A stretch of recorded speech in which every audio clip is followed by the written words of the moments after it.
আমি যদি আপনাকে জিজ্ঞাসা করি যে আপনি 2025 সালে মোট কত টাকা খরচ করেছেন, আপনি কি বলতে পারবেন? অধিকাংশ জনাই বলবে যে না, এটা আসলে বলতে পারবো না, এটা কি বলা সম্ভব? কিন্তু আপনি যদি আমাকে জিজ্ঞাসা করেন যে আমি 2025 সালে কত টাকা খরচ করেছি টোটাল, তাহলে আমি কিন্তু ঠিকই বলতে পারবো। এটা ছিল 1,19,544 টাকা। এখন আপনাদের প্রশ্ন আসতে পারে যে এটা আমি কিভাবে বললাম। এটা জানার জন্য চলে যেতে হবে 2024 সালের মাঝামাঝি অবস্থায়। তখন আমি আসলে আত্মনির্ভরশীল, সেলফ ডিপেন্ডেন্ট। তো আমি কি পরিমাণ আমি মোটামুটি প্রত্যেক মাসে 5,000 থেকে 6,000 টাকা পর্যন্ত উপার্জন করতাম, এবং আমি মাস শেষে দেখা যেত যে সব টাকা খরচ হয়ে যেত। তারপরে আমি আসলে বুঝতে পারতাম না যে আসলে টাকাগুলো খরচ কীভাবে হলো। মাস শেষে আমি হিসাব করতাম যে ওখানে অত টাকা খরচ করছিলাম, ওখানে অত টাকা খরচ করছিলাম, তাহলে আর বাকি টাকাগুলো কোথায় গেল, আমি হিসাব মিলাতে পারছিলাম না। তারপরে কী করি, আমি ইউটিউব থেকে মানি ম্যানেজমেন্ট শিখি। মানি ম্যানেজমেন্টের বিভিন্ন বিষয় শিখি, এবং যেখানে মেন বিষয়গুলো ছিল যে আসলে আমি কোন টাকা কিসের জন্য খরচ করছি এর একটা লিস্ট করা। যে আমি ধরেন যে আমি জানুয়ারি মাস বা ফেব্রুয়ারি মাস এরকম মাস উল্লেখ করার পরে এখন তারিখ অনুযায়ী লিখে রাখা যে আমি কোন তারিখে কিসের জন্য কত টাকা খরচ করলাম। এবং এটা আমি করেছিও, এটা আমার মোবাইলে নোট আছে। 2024 সালে যেহেতু আমি সম্পূর্ণটা লিখিনি, সেজন্য আমি 2024 সালে যে 4-5 মাস লিখছিলাম সেটার কত টাকা খরচ করেছিলাম সেই হিসাবটা আমি করিনি। কিন্তু 2025 সালে আসার পরে তখন আমি পুরো 25 সালটা পুরাই আমি নোট করছিলাম, সেটা আমি মোবাইলে নোট করছিলাম। আপনি আপনার সুবিধা মতো যে কোনো জায়গায় নোট করতে পারেন। আমি নোট করেছি মূলত গুগলের যে নোট আছে, নোটপ্যাড আছে, সেটার মাধ্যমে গুগলের নোট ব্যবহার করছিলাম। কারণ হচ্ছে সেটা মোবাইল রেজিস্টার্ড হয়ে গেলেও বা ডিভাইস পরিবর্তন করলেও খালি আপনার জিমেলটা যদি সেম রাখেন তাহলে আপনার এই নোটগুলো হারায় না গো। এবং যেহেতু মোবাইল আমাদের সবসময় সাথেই থাকে, আমরা প্রত্যেক দিন আপনি যখন খরচ করবেন তখন লিখতে পারেন, অথবা প্রত্যেক দিন রাত্রে ঘুমানোর আগেও লিখতে পারেন। আমি প্রত্যেক দিনের খরচ প্রত্যেক দিন লিখেছি, এবং যদি সেদিনকে লেখা না হয়েছে তাহলে তারপরের দিন লিখেছি, অথবা 2 দিনের মধ্যে লিখে ফেলেছি। এবং এভাবে প্রত্যেকটা খরচ আমি লিখে রেখেছি। যখন দেখেছি যে আমি প্রত্যেকটা খরচ লিখে রাখার পর দেখেছি যে আমার কোন খরচ কিসের জন্য করেছি, সেটা আমি পরে বুঝতে পেরেছি। এখন মানি ম্যানেজমেন্টে আরেকটা বিষয় ছিল যে যখন আমার কোনো কিছু কেনার প্রয়োজন হবে তখন আসলে একটু ওয়েট করা। ধরেন যে আমার একটা জিনিস একটা জিনিস আমার মনে হচ্ছে প্রয়োজন, এবং সেটা কেনার আগে আমি 2 দিন ওয়েট করছি। এখন তারপরে যদি 2 দিন পরেও যদি মনে হয় যে সেটা আসলেই আমার কেনা প্রয়োজন, তখন কিনতে হবে।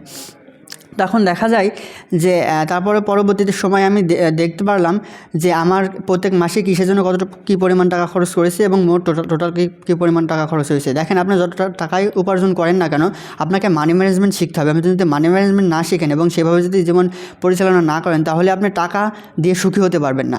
একটা সময় যখন আমরা ছোটো ছিলাম তখন কিন্তু আমাদের কাছে 10 টাকায় অনেক বেশি টাকা ছিল, 5 টাকা অনেক বেশি টাকা ছিল। যখন আমাদের কথা বলছি, যখন আমি বিশেষ করে ছোটো ছিলাম, একটা সময় আমার মনে আছে আমি 500 টাকা জোগাইছিলাম। ম্যানেজ করার পরে ওই 500 টাকা আমি সবাইকে, মানে যারা আমার খুব ঘনিষ্ঠ বা কাছের, তাদেরকে দেখেই বেড়াচ্ছিলাম যে দেখো আমি যে 500 টাকার নোট। ঠিক আছে, মানে বিষয়টা হয়েছে কি, টাকা তো তখন ছোটো অবস্থায় নিজেদের কাছে রাখলে থাকতো না। আমি আমার সম্পর্কিত এক চাচার কাছে রেখে দিতাম। তো মূলত তখন হয়েছিল কি, আমি যেহেতু গ্রামে থাকি এবং সেই চাচাদের পান বড় যে ছোটোখাটো কাজ করতাম, ধরেন ওই যে সকালে যায় পান গুছায় দেওয়া। তো টাকাটা আমি না নিয়ে আমি তাদের কাছে রেখে দিতাম। সেই চাচার কাছে বলতাম যে আমি 500 টাকা হলে নেবো। তো তারপরে এরকম হয়েছে কি, 500 টাকা হওয়ার পর আমি নিয়েছিলাম। নেওয়ার পরে সেই 500 টাকা জোগাইছিলাম, এবং জমার পর সবাই দেখাচ্ছে যে দেখো আমি 500 টাকা জমাইছি। তো তখনকার 500 টাকা মনে করেন যে এখনকার আমার কাছে 5 লাখ টাকার সমান, এরকম একটা বিষয়। তো তখন যে খুশিটা হয়েছিলাম, তো আনফর্চুনেটলি সেই টাকাটা আমি হারাই ফেলছিলাম, এবং প্রচণ্ড পরিমাণে কষ্ট পেয়েছিলাম। কিন্তু আমার অল্প কিছুদিন আগেও আমার 2500 থেকে 3000 টাকা, ধরেন 2-3 মাস আগে আমি মানিব্যাগ সহ 2500 থেকে 3000 টাকা মতো আমার হারাই গেছিলো। আমি এই 500 টাকা হারানোর যে বেদনাটা বা যেই কষ্টটা পেয়েছিলাম, এই 2500 টাকা হারানোতে সেই কষ্ট পাইনি। আমি মনে করেছি এই 2500 টাকা হারানোর পরে আমি মনে করেছি হয়তো হারাই গেছে, এখন ওটার জন্য যদি আমি চিন্তা করি তাহলে আমার আরও বরঞ্চ খারাপ হবে, আমি কষ্ট পাবো। তার থেকে দরকার নাই, যা হারাইছে, এবং যে জন্য হারাইছে আমাকে আরও সতর্ক হতে হবে। এবং যেই কারণে হারাইছে আমি তাড়াহুড়া করতেছিলাম, বা যে মিস্টেকগুলো করেছি সেই বিষয়গুলো আমি ধরতে পারছিলাম। তো এভাবে জীবন থেকে সংশোধন করেছি। তো বিষয় হচ্ছে, একটা সময় 500 টাকা আর এখনকার 2500 টাকার সমানও হতে পারেনি।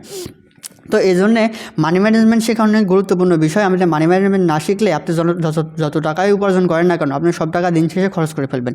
কিন্তু দেখা যাচ্ছে যে আমি মানি ম্যানেজমেন্ট করার পরে এই টাকাটা খরচ করার পর এখন আমি যদি সেই বিষয়গুলো আবার দেখি, তাহলে দেখতে পারবো যে অনেক খরচ আছে, যেই খরচগুলো আমি না করলে আমার জীবন চলতো, এবং সেই খরচগুলো যদি না করতাম তাহলে আমার কাছে অনেকগুলো টাকা জমা হতো, এবং সেই টাকা দিয়ে একটা বড় স্বপ্ন পূরণ করতে পারতাম।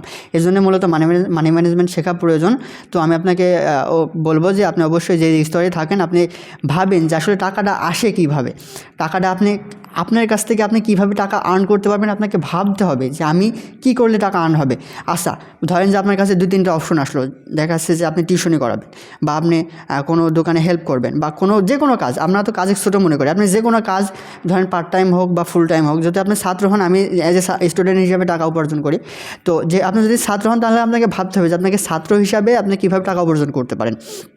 ধরেন যে আপনি একটা ছাত্র, এখন আপনার ফ্রি সময় কতটুকু আছে, এখন দেখেন মানুষ তো 24 ঘন্টায় পড়াশোনা করবে না, দেখা যাচ্ছে আপনি 8 ঘন্টা সর্বোচ্চ ঘুম পারলেন, তাহলে আপনার হাতে 24 ঘন্টা থাকে এবং 24 ঘন্টার মধ্যে দেখা যাচ্ছে 8 ঘন্টা কলেজে বা স্কুলে পার করলেন, তারপর দেখা যাচ্ছে 8 ঘন্টা থাকে, এই 8 ঘন্টার মধ্যে দেখা যাচ্ছে 2 ঘন্টা পড়লেন আর 6 ঘন্টা থাকলো। এখন এই 6 ঘন্টা আপনি একটা কম্পিউটার স্কিল তৈরি করতে পারেন, এই 6 ঘন্টা আপনি ভাবতে পারেন যে আসলে আমি কী করতে পারি, আমার কোন কাজটা ভালো লাগে, সেই কাজটা বেছে নেওয়ার পর সেই কাজের বিষয়ে আপনি নলেজ অর্জন করতে পারেন। এভাবে আপনাকে নিজেকে ডেভেলপ করতে হবে। আর এখনকার প্রাথমিক ডেভেলপ হিসাবে এখনকার মডার্ন যুগে আপনাকে বাংলা সঠিকভাবে পড়তে এবং বুঝতে পারা, লিখতে পারা, ইংরেজি বলতে, পড়তে, লিখতে পারা এবং কম্পিউটার স্কিলস, ইন্টারনেট ব্যবহার করা, সঠিক ইন্টারনেট ব্যবহার, এআই ব্যবহার, সঠিক ইউটিউবের ব্যবহার। দেখেন ইউটিউবে তো সবাই এন্টারটেনমেন্টে যায়, কিন্তু সেই এন্টারটেনমেন্ট যারা তৈরি করেছে তাদেরকে আপনি কি খেয়াল করেন যে তারা কীভাবে তৈরি করে এবং তারা কেন তৈরি করে? এসব একটু গভীর ডিপলি যেতে হবে, মানে আপনাকে আউট অফ দ্য বক্স ভাবতে হবে, আপনার চিন্তাভাবনাকে বড়ো করা লাগবে আপনাকে বড়ো হতে হলে। তো আজকের বিষয়টা ছিল মানি ম্যানেজমেন্টের গুরুত্ব সম্পর্কে, আমার রিয়েল লাইফ থেকে আপনাদের মাঝে কিছু কথা বললাম। তো পরবর্তী সময়ে অন্য কোনো ভিডিও নিয়ে আসবো। সুস্থ থাকুন, ভালো থাকুন, দেখা হবে আবার পরবর্তী কোনো ভিডিওতে।